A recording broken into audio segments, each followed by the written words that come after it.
An owner that spends money, the third highest payroll in baseball, what could possibly go wrong? Well, the San Diego Padres were unfortunately one of the biggest disasters and biggest disappointing teams in sports history. High expectations, high desires to win the World Series. They missed the playoffs. They finished the year 82-80. Like, the Padres really just embodied the most stereotypical meme of all time. The urge to say we're back and we're not. We're going to get hot, bro. Trust. And then I'm trying not to jump off a bridge. Like, literally, it was so tough being a Padres fan this year. And let me get something straight. I signed up for this. I'm at fault. Everybody knows if you're a Padres fan, you're going to be unhappy. Just an absolute forgettable year. We don't want to think about it, but there are important things that we need to understand to take with us from this year and better it for the future. And the thing I want to break down is on-field play, coaching/front office, and really just the future of this franchise, where this franchise is going to go after this disaster year, because I really hope that this year tells this team a lot about how they can move in the direction moving forward. But the first thing I want to mention is it is never a good sign when the team with the big four, murderers row, is setting records in the month of May for the lowest batting averages runners in scoring position to that point.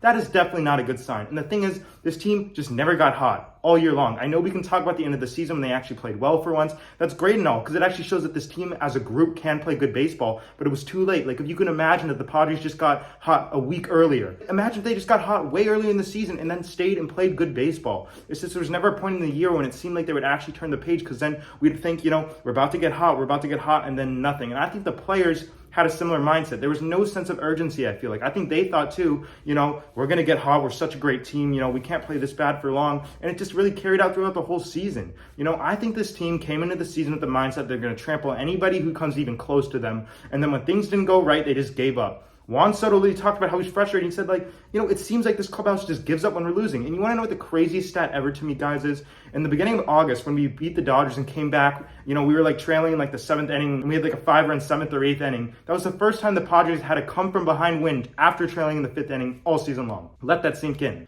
And that is a crazy, crazy stat to me. And then people are like, yeah, but the Padres, they have a great run differential, second in ERA, second in quality starts. That stuff does not matter. What matters is wins. You want to know why they had a great run differential? It's because they would either blow out a team or they'd lose all the one-run games. We always talked about it all season long. They could not win in extra innings. They were 2-12 in extra innings.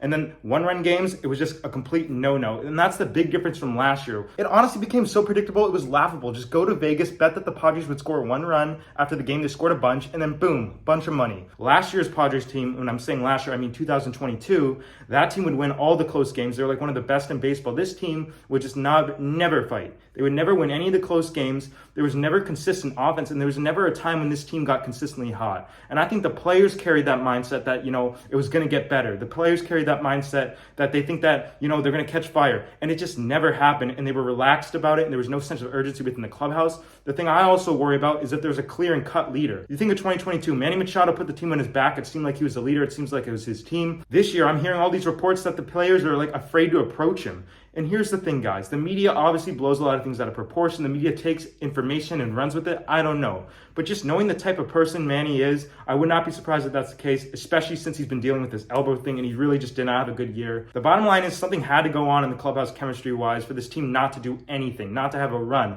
not to play good baseball consistently, not to be a good team. This team has great, great talent. It's pretty deep. Obviously, there's some areas like the bullpen that weren't great, but even with that, the Padres still had the number 2 ERA in baseball at 3.73. So this team had a lot of great places that they can bring together and play good baseball from, but they just didn't play well. And I think there are some internal problems that was not talked about enough. Maybe they had a toxic clubhouse culture. I'm not sure. The coaching staff, I can say all I want about Bob Melvin. Yes, he made definitely some questionable decisions throughout the season. But when it's been 4 managers since we've had Preller, and Preller's never won 90 games, it makes you think that it's the man upstairs who's the surface of these problems. You know what Preller does? He sees who's working for other teams. He sees who's been good for other teams and signs them for the Padres for much higher, overpays Matt Carpenter, Xander Bogaerts right there. And let me get something straight. I'm not saying Xander Bogaerts is a bad player. Not at all. He actually had a very respectable season in the grand scheme of things. 790 OPS, 285 batting average, 120 OPS plus. That's great and all, but that is not worth 11 years, $280 million. And I understand the whole reasoning behind signing him to 11-year contracts to lower the AAV so the actual annual salary is lower. Fine, that's great and all. But the thing is, we need to be smarter with our money. These guys are treating it like it's MLB The Show franchise mode, and they could just throw money at people and it doesn't matter. It's absolutely ridiculous. The Padres mentioned how they have to raise ticket prices. Why would we raise ticket prices when you guys aren't even performing with the players you put out there? We don't have any development within our organization. We don't to develop young players. You know, if you think about all the guys who come up for us are all like 27, 28. It's just, there's no sense of thought and planning in the way that we run this organization. You look at the Atlanta Braves, they make great signings, they make great development and trade, and they actually bring players up young, and then if they see they're good, they make a low-risk, high-reward contract that benefits both the player and the team at the time. Obviously, as time goes on, it may become out that, you know, it's not beneficial for the player, and it's very team-friendly, like Ronald Acuna Jr., 8 years, $100 million. But when you give Jake Cronenworth 7 years, $80 million, it raises my eyebrow, like, what the F are we doing? And I think that the only way for this franchise to have any sort of positive future and learn from this year is to get rid of Preller, because Preller's the problem. We've gone through like 4 managers. Preller's never won 90 games once in his tenure at the Padres. He's clearly the problem. And if Seidler can't see that, I'm sorry, then I don't like Peter Seidler. I love how we do have an owner who's willing to spend money. You know, the worst thing in baseball is seeing all these teams tanking and not caring. You know, the Oakland A's selling all the great players. Literally going back to 2019, they were a very good team. 2020, the A's were still good. And then they just give everybody away. So I truly do that Peter Seidler wants to spend money.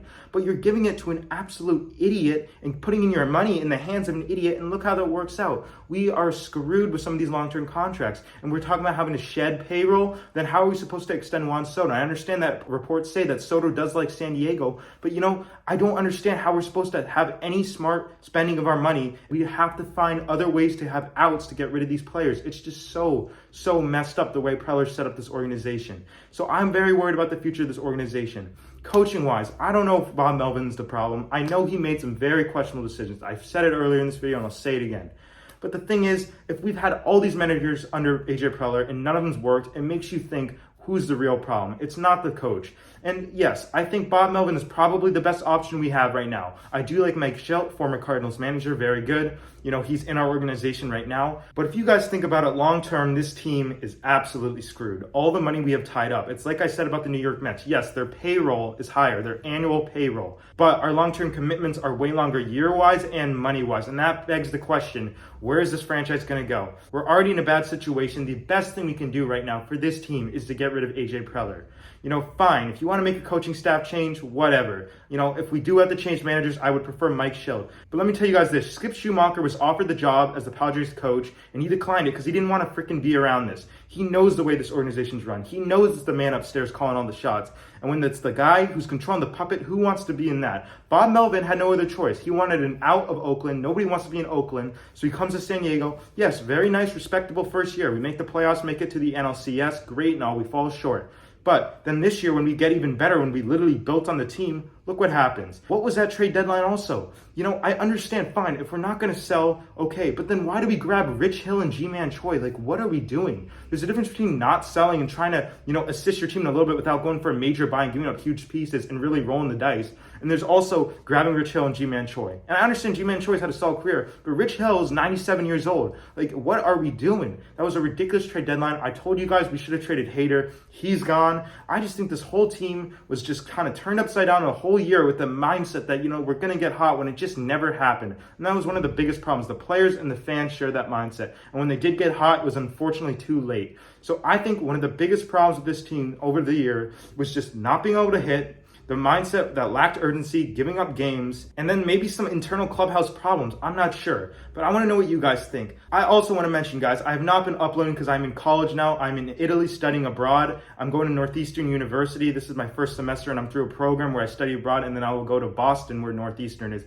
where Don Orsillo, the Padres broadcaster, went. But I've been a little homesick, so it's been hard for me to get content out, and obviously I've been working with school, so I just wanted to give you an update. I will try to be more consistent throughout the rest of this school semester, and hopefully in January and through the rest. But thank you guys for staying with me throughout 2023 in the season. You know, it was a great year for the channel. Obviously not the best for the Padres, but it's great how we've been building a Padres community. I would urge you guys to subscribe to the channel, as I will be trying to get out more content more regularly and frequently. But anyways, guys, let me know what you guys think about all this in the comment section down below. Why do you think the San Diego Padres were a failure in 2023? Anyways, that's it for me, guys. Thank you guys for watching this video. Stay safe, and I'll see you in the next one.